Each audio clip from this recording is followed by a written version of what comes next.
In the heart of New York's Gilded Age, the grand mansion of Isidor and Ida Straus stood as a beacon of retail royalty, only to be transformed into a silent, frozen monument after the Titanic's icy depths claimed the couple who chose eternal devotion over their vast earthly empire. You are watching Mansion History. Comment down below from where you are watching this video. Let's get right into it. Isidor Straus, a man of quiet calculation and immense moral integrity, did not simply stumble into the world of retail.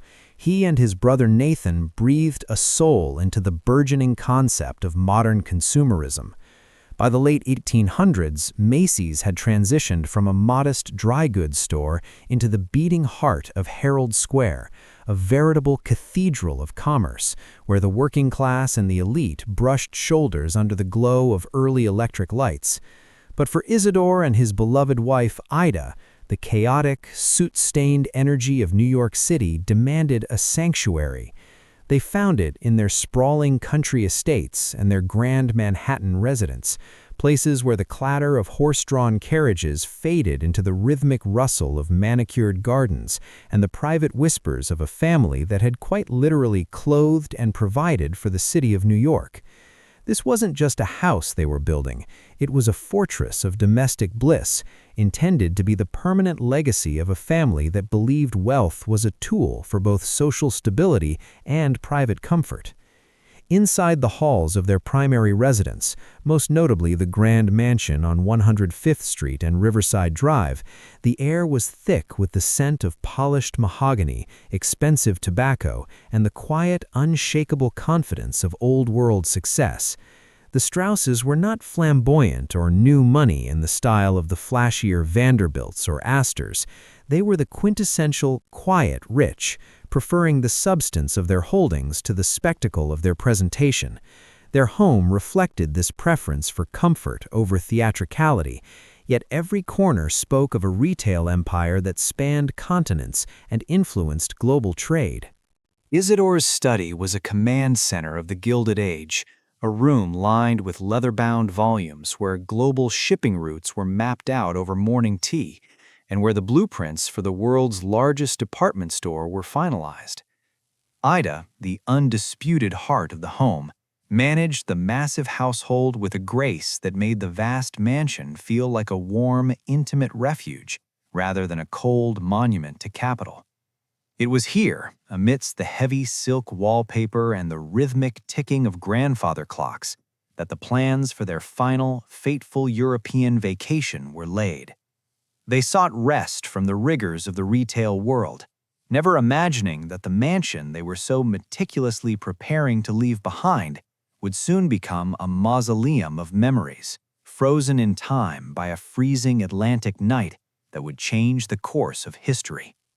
As the 20th century dawned, the Straus mansion stood as a symbol of the ultimate achievement in the American merchant class. To walk through the foyer was to see the fruits of decades of labor, European tapestries, fine porcelain imported through their own logistics networks, and architectural flourishes that whispered of a stable, unending future.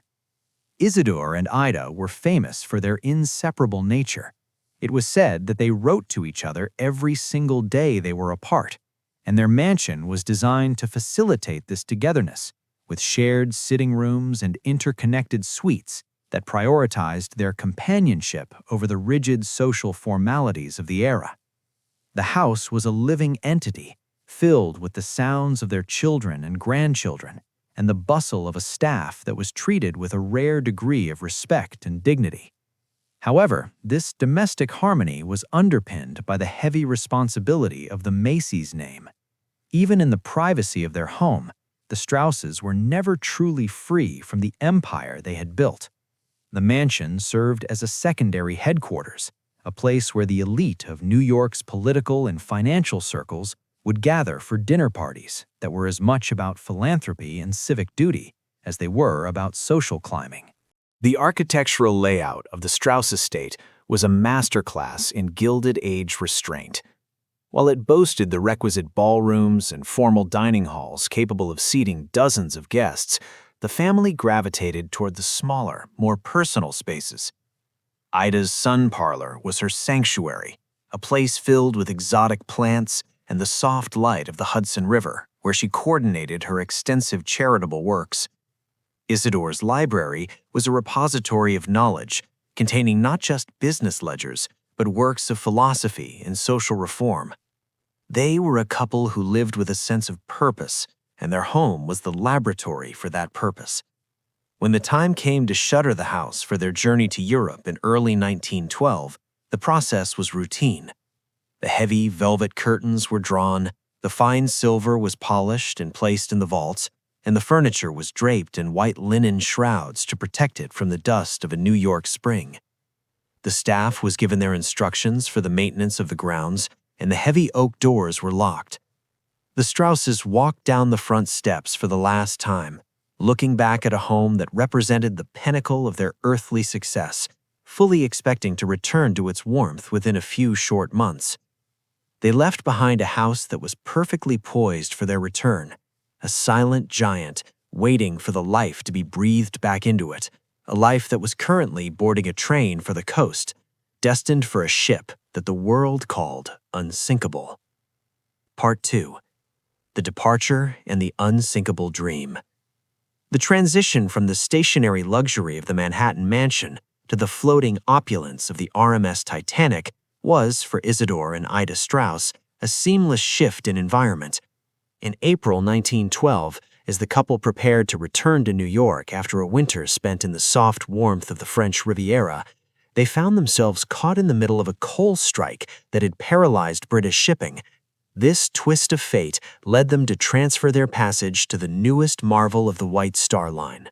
The architectural layout of the Straus estate was a masterclass in Gilded Age restraint. While it boasted the requisite ballrooms and formal dining halls capable of seating dozens of guests, the family gravitated toward the smaller, more personal spaces. Ida's sun parlor was her sanctuary, a place filled with exotic plants and the soft light of the Hudson River, where she coordinated her extensive charitable works. Isidor's library was a repository of knowledge, containing not just business ledgers, but works of philosophy and social reform. They were a couple who lived with a sense of purpose, and their home was the laboratory for that purpose. When the time came to shutter the house for their journey to Europe in early 1912, the process was routine. The heavy velvet curtains were drawn, the fine silver was polished and placed in the vaults, and the furniture was draped in white linen shrouds to protect it from the dust of a New York spring. The staff was given their instructions for the maintenance of the grounds, and the heavy oak doors were locked. The Strauses walked down the front steps for the last time, looking back at a home that represented the pinnacle of their earthly success, fully expecting to return to its warmth within a few short months. They left behind a house that was perfectly poised for their return, a silent giant waiting for the life to be breathed back into it, a life that was currently boarding a train for the coast, destined for a ship that the world called unsinkable. Part 2. The Departure and the Unsinkable Dream.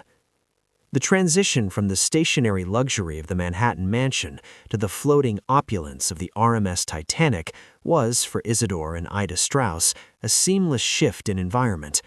In April 1912, as the couple prepared to return to New York after a winter spent in the soft warmth of the French Riviera, they found themselves caught in the middle of a coal strike that had paralyzed British shipping.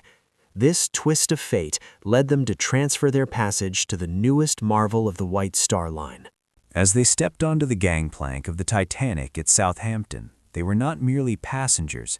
They were the human personification of the very Gilded Age progress the ship represented. Back in New York, the 105th Street mansion remained in a state of suspended animation. The heavy oak doors were bolted, the shutters were drawn tight against the spring rain, and the internal air grew stale and still. The servants, operating with the clockwork precision Isidor demanded in his stores, moved through the darkened rooms like ghosts, polishing banisters that no one would touch and airing out linens for a homecoming that was becoming a mathematical impossibility with every knot the Titanic gained across the Atlantic. Life aboard the ship for the Strauses was a reflection of the life they had curated within their own stone walls. They occupied a lavish first-class suite on sea deck, specifically cabins C-55, 57, and 59, which featured mahogany paneling and silk draperies that mirrored the aesthetic of their private chambers back home. For Isidor, the Titanic was a triumph of logistics and retail-scale luxury. For Ida, it was another grand stage upon which to exercise her quiet dignity. They spent their days walking the promenade decks, often seen arm in arm, a sight that moved younger passengers, who noted that even after 40 years of marriage, they seemed like newlyweds. While the mansion in Manhattan stood cold and silent, its masters were enjoying the peak of human engineering. They dined on 10-course meals served on bone china that would have looked familiar in their own formal dining room, and they socialized with the likes of John Jacob Astor and Benjamin Guggenheim, men who had sat at the Straus dinner table many times before. The irony of their situation was profound. They were surrounded by the same faces and the same luxuries they enjoyed in New York, but they were suspended over 2 miles of abyss, separated from the safety of their mansion by a thinning veil of technological hubris. As the Titanic sliced through the glassy, mirror-flat waters of the North Atlantic, the Strauses maintained a rigorous correspondence with their family and business associates. Isidor spent hours in the ship's writing room, composing letters on White Star Line stationery that detailed his impressions of the vessel. These letters were postmarked at Cherbourg or Queenstown and sent back toward New York, arriving at the mansion's mail slot days after the ship had already found the seabed. These documents, filled with mundane details about the weather and the ship's stability, would later become haunting artifacts, written records of a future that the writers believed was guaranteed. In the mansion's library, the mail began to pile up on the silver tray in the foyer. The house was essentially a giant clock that had been wound and left to tick, its every mechanism geared toward the moment the carriage would pull up to the curb and the master and mistress would reclaim their domain. The gardens at their country estate, Woodlawn, were beginning to show the first green shoots of April, unaware that the hands that had planted them would never touch the soil again. The psychological weight of the unsinkable dream was at its heaviest during those final nights of the voyage. On the evening of April 14th, the Strauses enjoyed a quiet dinner and a final walk on the deck. The air had turned bitingly cold, a sharp contrast to the heated, coal-fired warmth of their Manhattan home. As they retired to their suite, the mansion back in New York was bathed in the soft glow of street lamps, a silent sentinel waiting on the corner of 105th Street. The transition from life to legend was only hours away. The Titanic was more than a ship, it was a floating mansion, and to the Strauses it felt like a safe extension of their own world. They went to sleep that night with the total confidence of the Victorian elite, believing that the world was an orderly place, governed by rules of engineering and class, and that by the end of the week, they would be sitting in their own library, recounting their travels by the light of their own fireplace. They did not know that the silence of their mansion was about to become permanent, and that the retail empire they had built was about to lose its cornerstone to the indifference of an iceberg. The stillness of the mansion during those final hours was prophetic. In the servants' quarters, there was likely a sense of anticipation. The big house was always more vibrant when the Strauses were in residence. They were known as fair employers, far removed from the coldness of other Gilded Age magnates.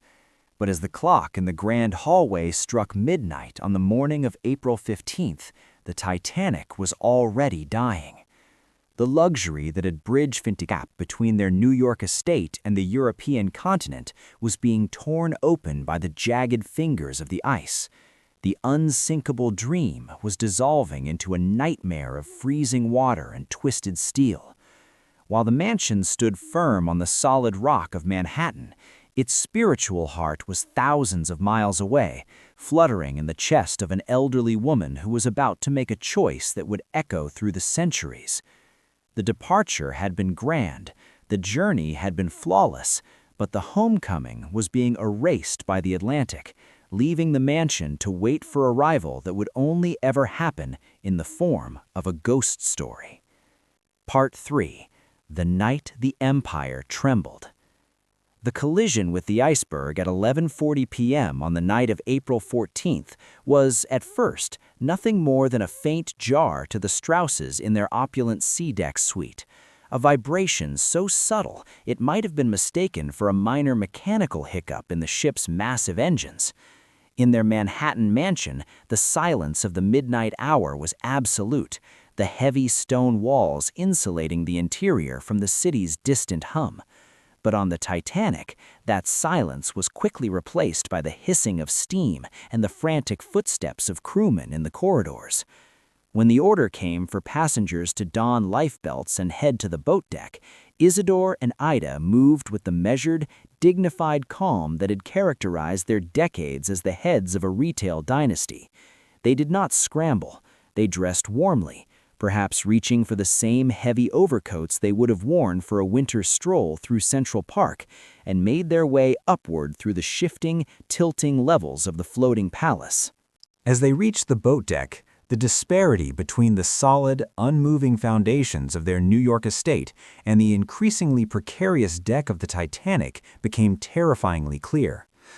Under the dazzling but cold light of the ship's electric lamps, the Strauses stood among the elite of the world, watching as the first lifeboats were lowered into the black void of the Atlantic.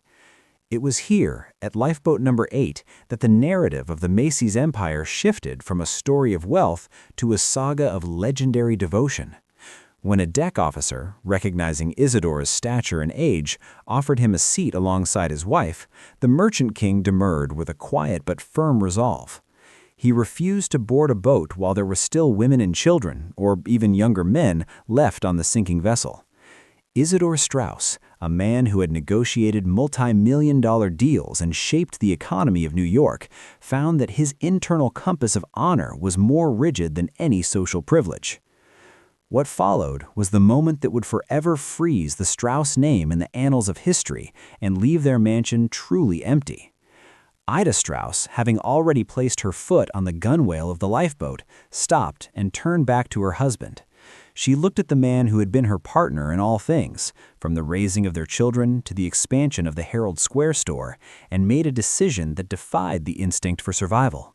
She stepped back onto the listing deck of the Titanic and famously told him, "As we have lived together, so we shall die together." In a final act of profound generosity, she took off her fur coat and handed it to her maid, Ellen Bird, urging the younger woman into the boat and telling her she would no longer need it. This act of self-sacrifice was the antithesis of the every man for himself panic that was beginning to swell elsewhere on the ship. It was a display of the same character that had built the Macy's brand: loyalty, dignity, and a refusal to abandon one's post. Back in New York, the mansion on 105th Street sat in a state of oblivious tranquility, its clocks ticking toward a dawn that would bring the first fragmented, terrifying telegrams to the city. The news of the Titanic's distress began to trickle into the Macy's executive offices in the early hours of April 15th, sending shockwaves through the family and the thousands of employees who viewed the Strauses as more than just bosses.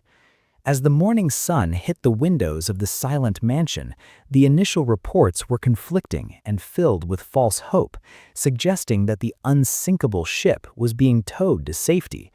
But as the hours passed and the list of survivors from the Carpathia failed to include the names of Isidor and Ida, the atmosphere within the Straus properties turned from anxious waiting to a leaden, crushing grief. The empire was trembling, the patriarch and matriarch were missing, and the home they had built as a refuge was suddenly transformed into a giant, hollow monument to a loss that the city could not yet comprehend. The final moments of the Strauses on the Titanic were witnessed by survivors who saw them sitting side by side in deck chairs, holding hands as the ship's bow plunged deeper into the freezing water. They were the image of Gilded Age poise in the face of absolute catastrophe. While other millionaires reportedly dressed in their finest evening wear to go down like gentlemen, the Strauses simply chose each other. This choice meant that the mansion would never again hear the sound of their voices or the bustle of their return. The silencing of the retail empire began the moment the Atlantic waters closed over the deck chairs. In New York, the gates of the 105th Street estate were soon swarmed by reporters and grieving citizens, but the house itself remained a fortress of silence.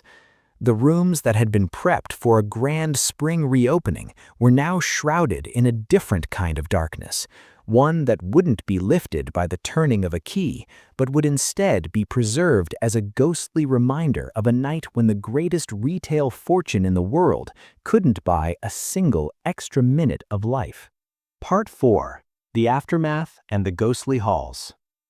In the weeks following the plunge of the Titanic, the Straus mansion on 105th Street transitioned from a private residence into a site of national pilgrimage.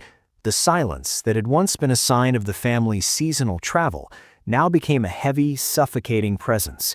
As the Carpathia docked in New York Harbor through a driving rain, delivering only a fraction of those who had set sail, the grim reality settled over the city like a shroud. The retail empire was effectively decapitated. At the Macy's flagship store in Herald Square, the usual bustle was replaced by a somber, monastic quiet. Black bunting was draped over the massive display windows, and thousands of employees, from the floor walkers to the delivery drivers, wore black armbands. But it was the mansion that felt the loss most acutely. The staff, who had prepared the rooms for a joyous spring return, now found themselves acting as the curators of a museum of the dead. The recovery efforts in the North Atlantic added a gruesome, clinical layer to the tragedy. The McKay Bennett, a cable-laying ship commissioned to recover the bodies of the victims, eventually found Isidor Straus floating in the debris field. He was still dressed in his heavy fur-lined overcoat, a testament to the freezing conditions of his final moments. In his pockets, searchers found a gold locket containing photographs of his children, a final link to the domestic life he had cherished in his Manhattan home. However, the body of Ida Straus was never recovered. This lack of a physical remains for the matriarch created a haunting, unresolved energy within the mansion. For the Straus children, returning to the family home meant walking through rooms where their mother's presence was everywhere, yet her body was lost to the currents of the deep. The mansion's library, where Isidor had once sat planning the future of American commerce, now held only his recovered effects, laid out like artifacts from a vanished civilization. The public mourning was of a scale rarely seen for private citizens. On May 12, 1912, a memorial service was held at Carnegie Hall, but the real heart of the mourning remained at the gates of the Straus estate. People who had never met the couple but who had shopped at their store for decades came to stand in silence outside the stone walls. Inside, the ghostly halls began to take on a life of their own in the public imagination. Stories circulated of the house being exactly as they left it, the knitting needle still in Ida's basket, the morning newspapers from April 10th still crisp on the sideboard. The mansion became a physical manifestation of interrupted life. It was no longer just a building, it was a symbol of the fragility of the Gilded Age. The very walls that had been built to project power and stability now seemed to radiate the message that no amount of wealth could buy back a single soul from the North Atlantic. For the sons of Isidor and Ida, Jesse, Percy, and Herbert, the mansion became a logistical and emotional burden. They were now the stewards of a retail empire that was reeling from the loss of its visionary leader, and the family home was a constant reminder of the void at the center of their lives. The decision-making process for the store, which had once been a collaborative family effort around the mansion's dining table, was now moved permanently to the executive offices. The mansion was largely shuttered, its grand chandeliers dimmed, and its floors covered in protective canvas. The silence that had begun the night the ship hit the iceberg had now permeated the very wood and stone of the structure. It stood as a silent giant on the corner of 105th Street, a place where the clocks were still wound by loyal staff, but where the time they kept no longer seemed to matter to the world outside. As the months turned into years, the mansion began to lose its status as a residence and became a landmark of collective trauma. The Macy's mansion was no longer synonymous with the height of fashion or social grace. It was the Titanic mansion. Neighbors reported a sense of unease when walking past the darkened windows at night. The tragedy had fundamentally altered the DNA of the neighborhood. The retail empire continued to grow. Macy's was, after all, a machine of incredible momentum. But the personal touch, the Straus way of doing business that was rooted in the values of that home, was slowly being replaced by the more clinical demands of 20th century corporate growth.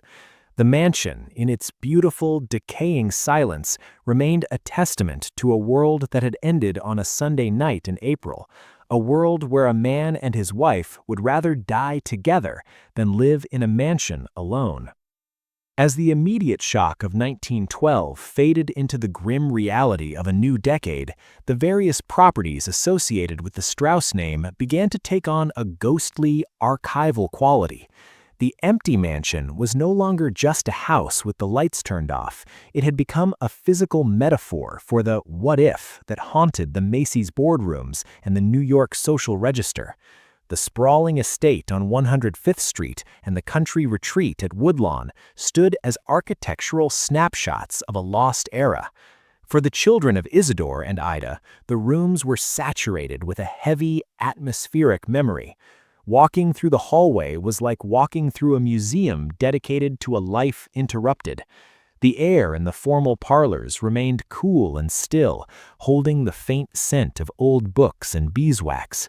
But the vibrant, decisive energy that Isidor had projected and the warm maternal grace Ida had radiated was gone, replaced by a vacuum that no amount of polished mahogany could fill.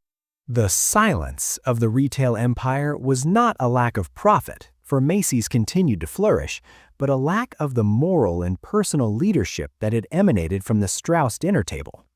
In the years following the disaster, the mansion became a study in the psychology of grief and wealth. Historians and neighbors often remarked on how the house seemed to age faster than its neighbors. While other Gilded Age mansions were still hosting Jazz Age parties and clandestine Prohibition-era gatherings, the Straus residence remained a sanctuary of Edwardian mourning. It was as if the house itself was observing a permanent period of Shiva, the Jewish tradition of mourning, refusing to move forward into the frantic pace of the 1920s. This architectural stagnation served as a constant reminder to the city that at the very peak of American industry, there was a hole that could not be patched, a reminder that the most powerful retail family in the world was ultimately powerless against the forces of nature. The fate of the mansion's interior objects, the fine china, the imported rugs, and the personal mementos, became a story of its own. Many of the items that had once been chosen with such care for the mansion were eventually distributed among the heirs or donated to institutions, but some remained in situ for years, untouched. There were accounts of Isidor's spectacles still resting on a side table, and Ida's favorite armchair positioned exactly as it had been on the day she departed for Europe. These empty rooms became legendary among the household staff and the family's inner circle. They represented a bridge between the living world of New York commerce and the silent world at the bottom of the North Atlantic. For those who worked within the Macy's empire, the mansion was a silent North Star, a place that grounded the corporate giant in the humble, loyal values of its founders. As urban development began to transform Manhattan, the massive footprints of Gilded Age estates were increasingly under threat.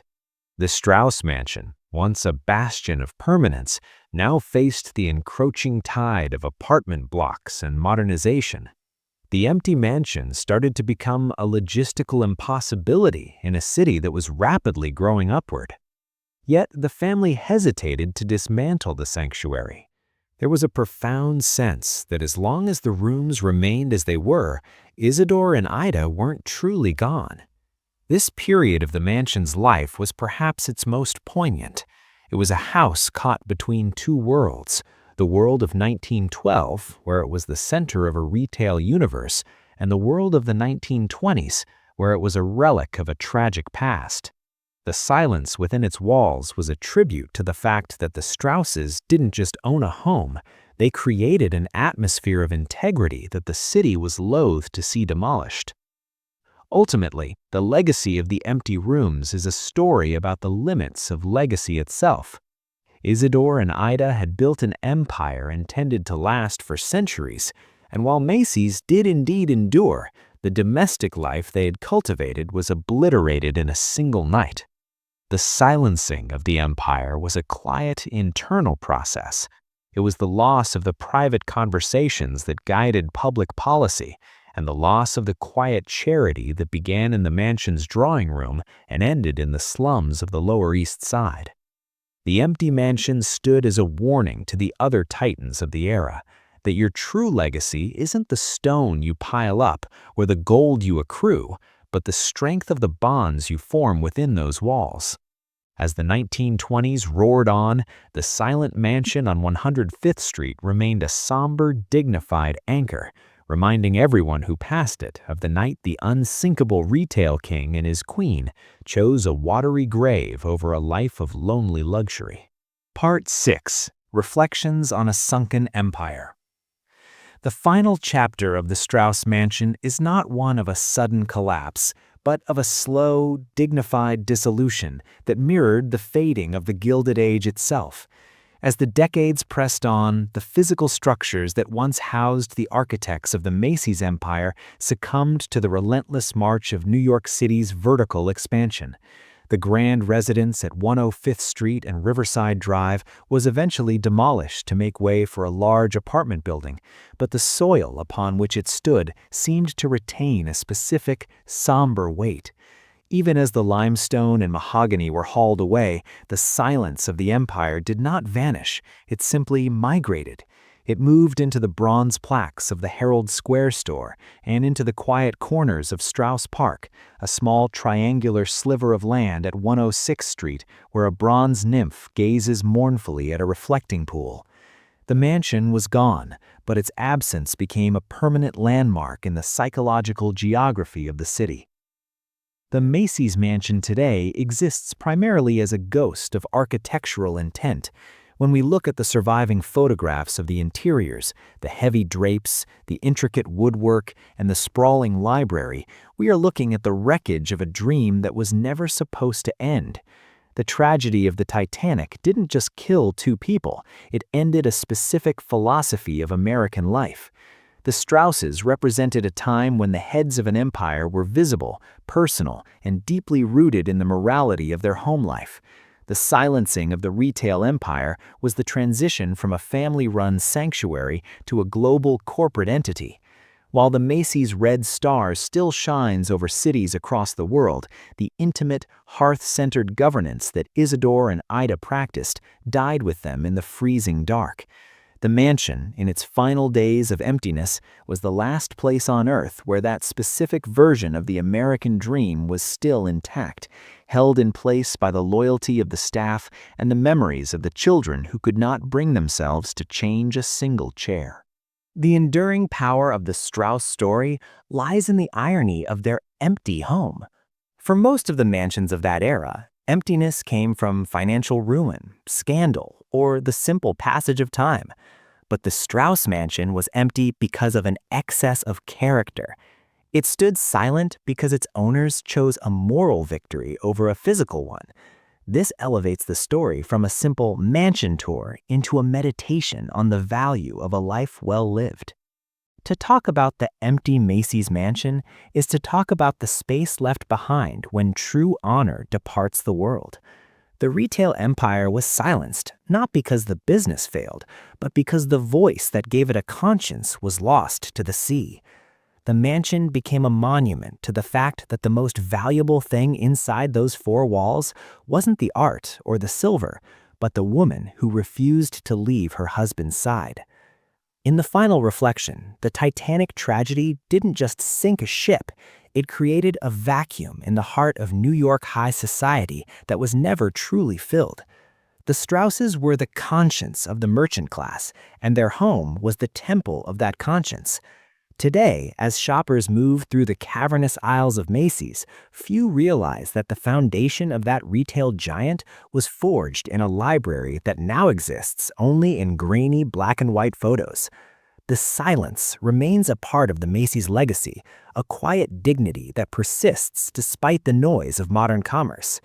The empty rooms of their mansion taught the world a lesson that still resonates, that an empire is only as strong as the love at its center. The Strauses left behind a retail throne, but they took the soul of the mansion with them, leaving the rest of us to wander the halls of history, looking for the echoes of a devotion that was truly unsinkable. As the sun sets over the Hudson River, near where the mansion once stood, the shadow of the building seems to lengthen in the mind's eye. It is a reminder that while empires of stone and steel eventually crumble or are paved over, the stories of those who inhabited them and the choices they made when the lights went out are the only things that truly endure. The Straus mansion may be empty and its walls may be gone, but the silence it left behind is the most eloquent tribute to a retail king and queen who knew that some things, like love and honor, are worth more than the grandest house in the world.